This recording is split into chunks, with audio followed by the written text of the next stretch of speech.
तो जरूर कहते हैं कि महाराष्ट्र की राजनीति में हमेशा मराठा कार्ड चलता था, जाति कार्ड चलता था, लेकिन ये पहली बार है जो हिंदुत्व कार्ड चला है।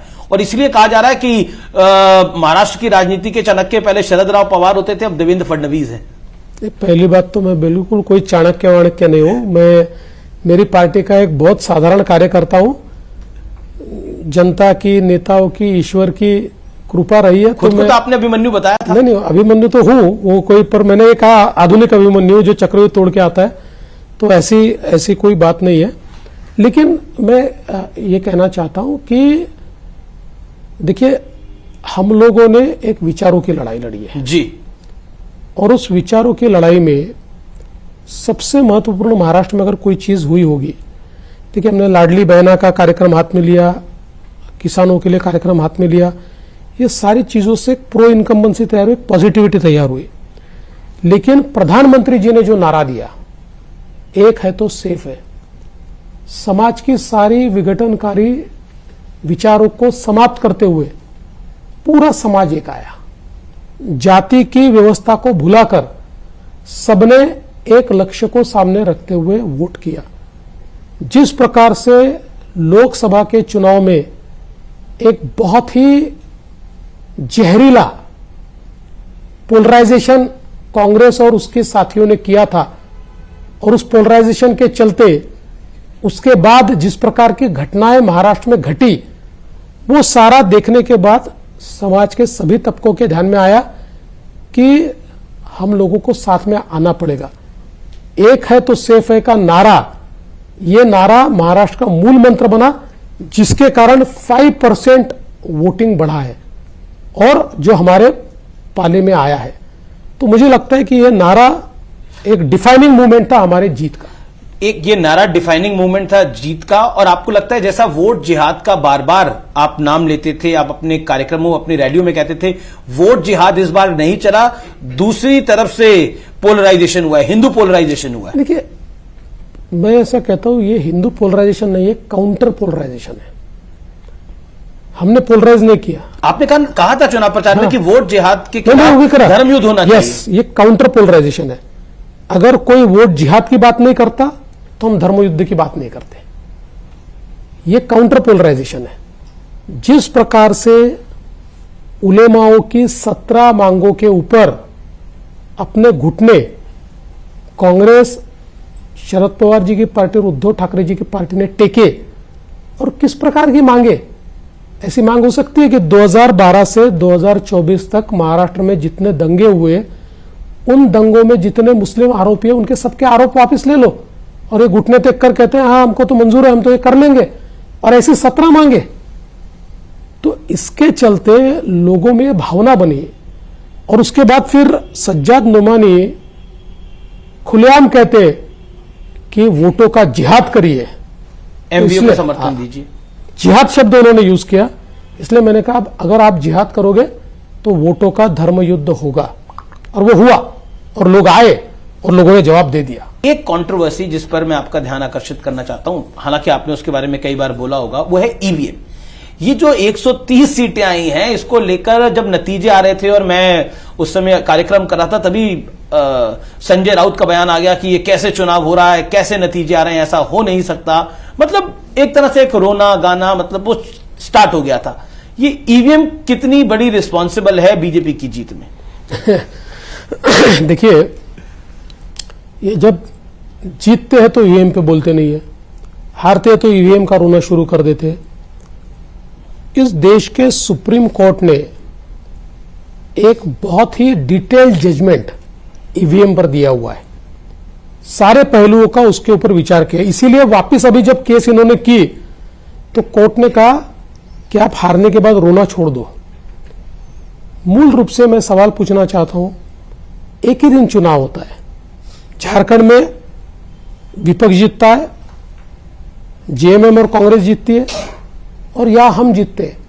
वहां पर उनकी जीत पर कोई सवाल या निशान नहीं है। वहां ईवीएम एकदम अच्छा है, कोई प्रॉब्लम नहीं है, और यहाँ ईवीएम खराब है। यहां एक लॉजिक लेके आया कि बैटरी 99%। नहीं, उसके ऊपर 99 के 100 हो कि 90 हो कि 60 हो, कोई उससे फर्क नहीं पड़ता। ये भी कोर्ट में प्रूव हो चुका है।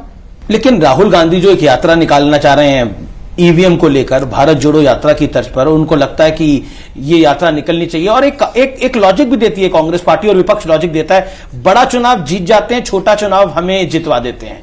जैसे हरियाणा जीत गए, जम्मू कश्मीर जितवा दिया, महाराष्ट्र जीत गए, झारखंड हमें जितवा दिया, ये लॉजिक देते हैं वो लोग। हरियाणा और जम्मू कश्मीर में क्या अंतर है? दोनों छोटे स्टेट है। सवाल यह है, अगर ऐसा होता, सबसे बड़ा चुनाव तो लोकसभा का हुआ, लोकसभा के चुनाव में आपको 99 सीटें कैसे मिली? लोकसभा के चुनाव में हम लोग तो 400 पार जाना चाहते थे, लेकिन हमको सीटें कम मिली, तुलना में हम लोग जितना मानते थे उतनी सीटें नहीं मिल पाई जी। तो ऐसा क्यों हुआ? तो मुझे लगता है कि ये मूर्खतापूर्ण बातें इन्होंने बंद करनी चाहिए।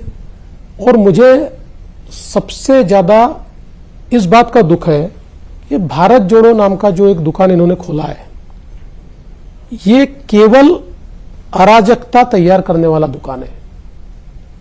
आप देखिए, भारत के जो इंस्टीट्यूशंस है जी, उन इंस्टीट्यूशंस पे से लोगों का विश्वास कम हो, एनआरकी खड़ा करना। जब प्रधानमंत्री जी ने अर्बन नक्सल की बात कही, व्हाट इज नक्सलिज्म?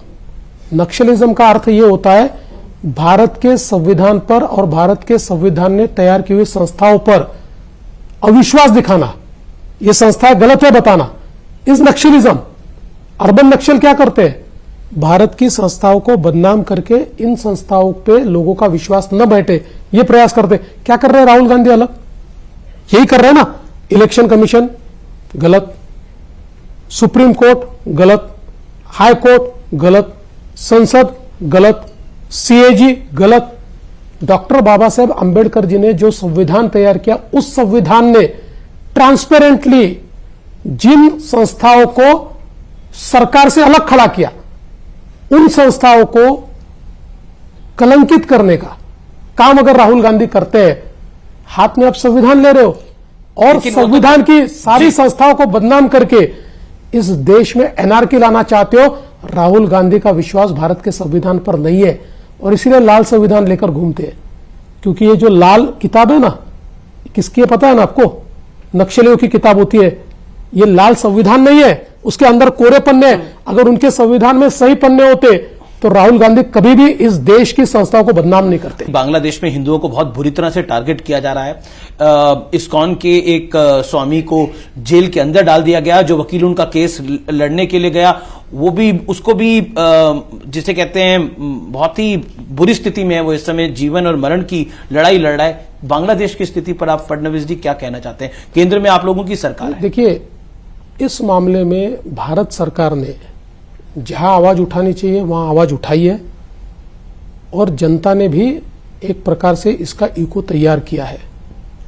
लेकिन मैं सवाल पूछना चाहता हूं कि भारत में अपने आप को धर्मनिरपेक्ष ताकतें कहने वाले जो है, वो क्यों नहीं बोलते इसके ऊपर? क्यों राहुल गांधी अमेरिका में जाकर भारत के खिलाफ बोलते हैं? जाए अमेरिका और जाकर वहां कहे कि बांग्लादेश के ऊपर आप सैंक्शंस करो या बांग्लादेश को आप एक प्रकार से आग दिखाओ। ये क्यों नहीं कहते राहुल गांधी? जिस तरह से इस देश में इस समय कुछ विषयों को लेकर विवाद चल रहा है, संभल में एक मस्जिद को लेकर विवाद चल रहा है और अजमेर दरगाह को लेकर भी एक कोर्ट में पिटीशन फाइल हो गई है, इन स्थितियों को आप कैसे देखते हैं?